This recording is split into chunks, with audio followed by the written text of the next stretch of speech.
What is a TEA designation and how does that affect an investor's options and obligations in the EB-5 context? Hello everybody, my name is Charles Raether, and for nearly 20 years we've been helping EB-5 investors make sense of the complications of the EB-5 program. And today I wanted to talk a little bit about this issue because sometimes people are not always clear. And I have to be honest here, I think ChatGPT and other AI engines are to blame, as well as maybe Google in general. There's a lot of misinformation out there about EB-5. And here's one piece of information I almost invariably always hear from people. Everybody seems to think that if you're investing in a regional center, the investment's $800,000, and if you're investing in your own business, it's $1,050,000. That's not the case at all. The rules are exactly the same, whether you're investing through a regional center or you're investing in your own business. Now, the reality is 97% of all investors, including our clients too, probably 98% invest in regional center projects. And I think there's a lot of good reasons for that. Check out some of our other videos where we talk about that.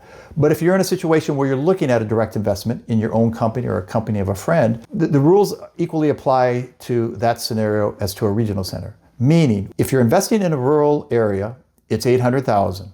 And the other advantage of a rural area is it gets priority processing. So right now it's taking about 12 months on average for rural projects to get reviewed. If you invest in an urban project, there's two options there. It could be a TEA project, meaning a targeted employment area. That targeted employment area designation is important because it means even though it's an urban project, you only have to invest $800,000. If it's an urban project without a TEA designation, meaning it's not in a high unemployment area, then you're gonna have to invest $1,050,000. It's extremely rare where clients are investing $1,050,000. In doing this almost 20 years, we've had maybe one or two clients who invested at the higher investment amount. And because first of all, the regional centers are going to pick projects that qualify for rural or TEA.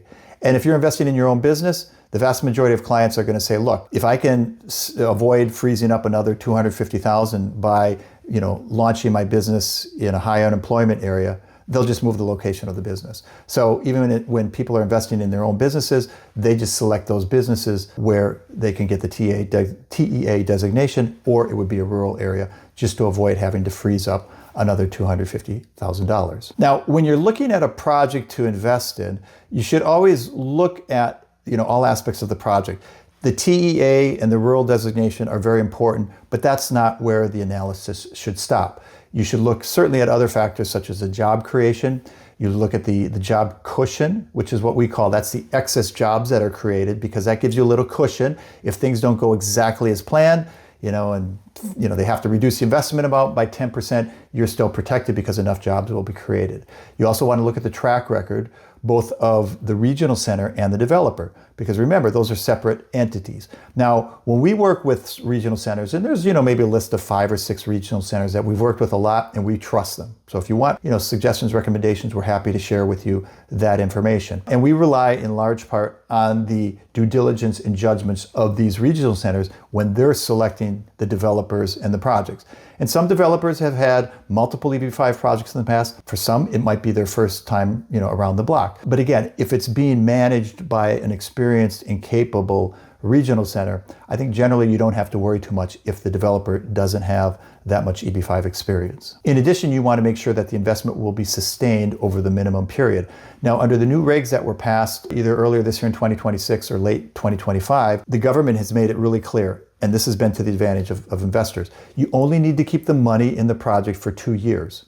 So even if the project's going to take 3 years to build or 4 years, theoretically, you only have to keep it in the project for 2 years. Now, of course, they're not going to return your money to you if they're not done with the project. And most projects probably take at least 2 years to build out, especially if it's a large one. But again, the fact of the matter is that you have this flexibility and this optionality that you didn't in the past. So that's always something to keep in mind as well, that, for whatever reason, if they build out the project quickly, instead of reinvesting the money in another project to keep the money under a sustained investment, theoretically, they might be able to return it to you. And that does happen. It's rare, but we have had projects where they return the money sooner to the investors. So in conclusion, I just want to summarize that a TEA doesn't mean a project is necessarily safer, or it's been approved, or it's got a blue ribbon next to it or something like that. The TEA designation is just used to tell you whether, as an urban project, it qualifies for the lower investment amount.